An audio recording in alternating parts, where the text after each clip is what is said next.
Good morning, good day, good evening. I'm just watching a podcast, and this podcast is Next Level Soul Podcast, and there's two guys having a chat, and they're speaking about all different sorts of dimensions, gods, and who Jesus really was, who Buddha really was, and all the ascending masters, and out-of-body experiences and psychedelic experiences, and meeting entities, and having archangels work through us, and all this different sort of stuff. Now, in my videos, you know that I spoke about this stuff for many, many years. I suppose it would be now, oh goodness me, well, it's over 10 years since I started to learn how to leave my body. And I practiced very hard, very long. I read a lot about it, and I listened to hundreds of videos. And eventually, through my tenacity and through my trial and error, I left the body. And that was the beginning. That was my inauguration into YouTube, because I just had to talk about that stuff. So I made these videos of my first out-of-body experiences. They were bizarre beyond comprehension, and I asserted to myself at that time that I would never discount anything anymore. Doesn't matter how bizarre, how ridiculous, how phenomenological, how supernatural, how metaphysical, anything we can possibly think of, I wouldn't discount anybody proclaiming to have an experience about X, Y, and Z. Because what I've learned, people, in my 14, 15 years since my spiritual awakening, is that there is no fundamental truth. Absolutely categorically, there is zero fundamental truth. There is only subjective truths. And so I'm listening to these people. They've both had their own experiences with the aforementioned, and doubtless they would have been considerably different to mine. I've had experiences in relation to Jehovah and Jesus, and an evil negative entity. You could say the devil, but I was never presented with a devil, whereas with Jehovah and Jesus, I knew exactly who it was through the telepathy. But the devil thing, it was just evil. And it never had a manifestation of an entity with it, just the essence. And that's a curious thing, people. Just the essence. The essence in itself was sick in the air. A real thing, So, when we have these experiences and they transform the way we think about the world, we enter into higher and higher states of consciousness, and that's what these two guys are speaking about. How when we have near-death experiences, out-of-body experiences, entheogenic experiences, deep meditative experiences, whatever, supernatural experiences, religious experiences, whatever we have, we are lifted up in our consciousness, and we will never again dwell in that lower state. We're lifted up higher and higher and higher. And so these two guys, they're speaking about these experiences lifting them higher, and the years of meditation practice, which also lifts the body, it lightens the body, and it takes you out of the dullness and the dense physical reality, and you're no longer dragged down by it. You no longer carry the weight of the world on you. You're lighter, you're free from it. So there is a great deal to be said for all of this stuff. But of course, when an individual conveys, they are conveying their own subjective experience, which is only real and true to them. And for instance, I mean, many of us have had entheogenic experiences, and if you out there have experienced DMT, psilocybin, then you would have had your experiences, and you'd listen to mine maybe, and you will discern that yours have been nothing really like mine, particularly my DMT, because I haven't heard anybody speak about my variety of DMT experience. And you know, the DMT world is a very, very bizarre, complex and multifaceted world, just like human psyche. And so the amount of people I've listened to that have had all different sorts of other things that I've never had. And, you know, I've had my own varieties of very, very bizarre stuff. And so the question, what I wanted to ask, and, you know, I find it quite astounding for somebody such as myself to speak about such things in such detail and at such a level that very, very few people want to engage. And I'm always appealing to you, for any of you that have read some of my book, have you not been moved by it? Do you not have anything to say about it? Would you not want to engage with your version of whatever you've experienced, religious experiences, NDEs or entheogenic or meditative, whatever? Surely you people watching my videos, there must be some of you that have had these experiences, and yet it's astounding that you don't have the gumption, you don't have the drive, you don't have the freedom, you don't have the power. You are fear-based, intimidated, you cringe at the thought of your face being on the internet for the world to see, and all these different sorts of things. There's a whole bunch of stuff which comes into play.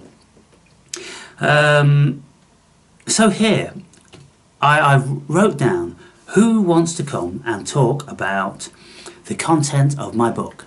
The content of my book is about my experience on the spiritual path, but also it encompasses some of the greatest insights which have been written by people through thousands of years.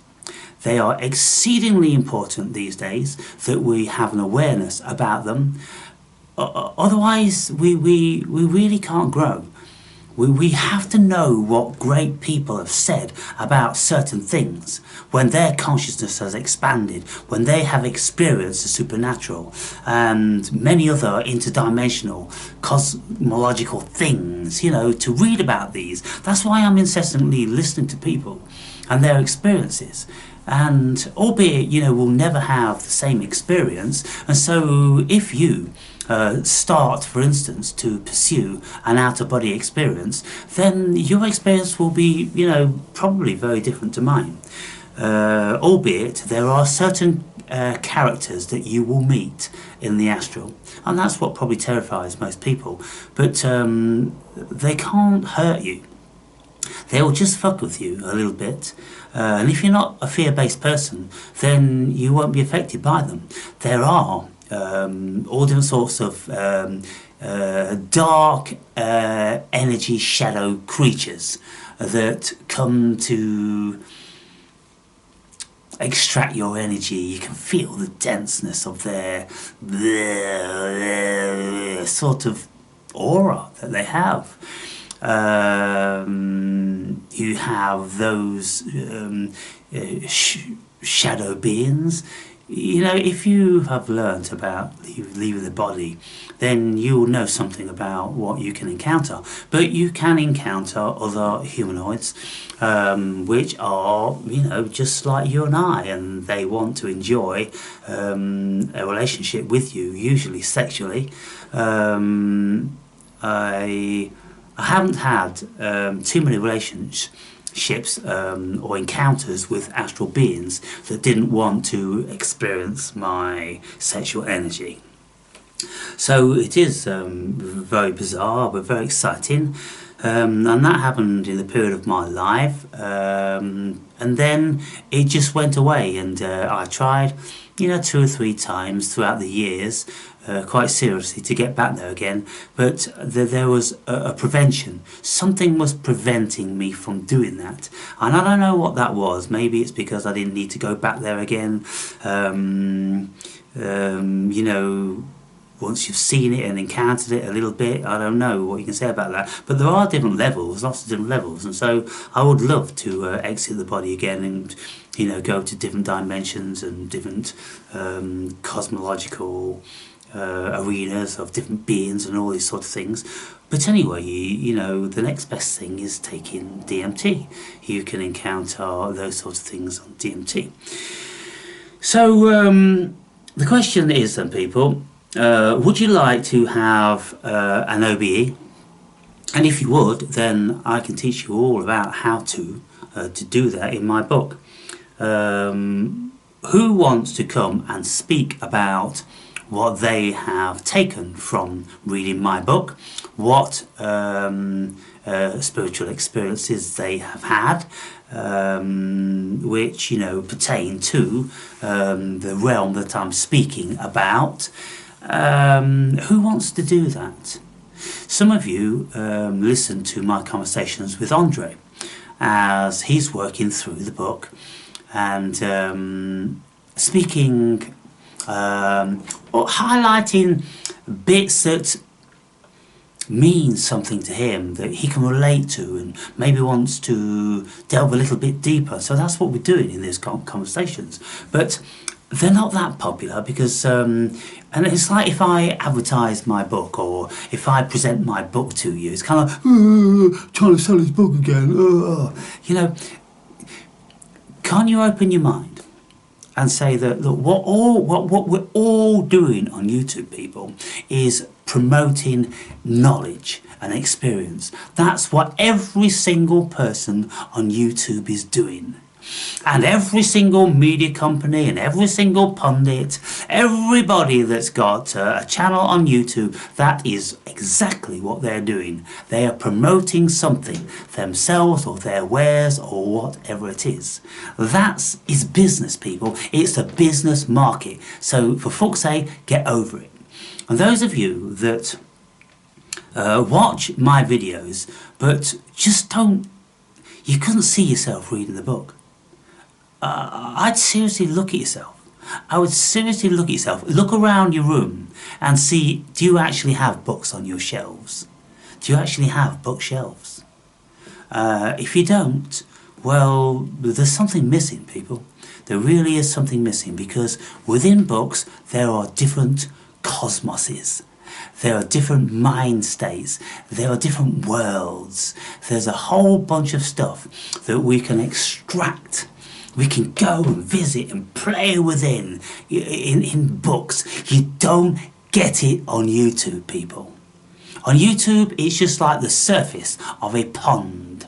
That's where water boatmen live. They don't fly and they don't swim. Water boatmen live on the membrane of the water between two worlds. You see? And that's where you're living if you don't read. So, I'm just going to grab these books, and it's very satisfying that I still have both of them on offer, and that's a wonderful thing. Now, one of the viewers said, I'm glad you changed the title, because I wouldn't want a book on my bookshelf which had God in the title. Well, if you read this book, you might change your mind about that, because many people have a perverted idea of what God is, and of course it's culturally premised.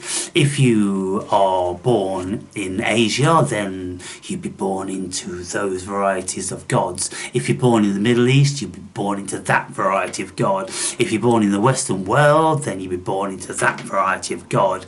There's all different sorts of gods. 4,200 approximately people, gods. And so for someone to say that they didn't want a book about God on their bookshelf, dude, you've got to evolve a little bit. You've got to get over the whole Western world interpretation of God. Many, many myriad of people will speak about God.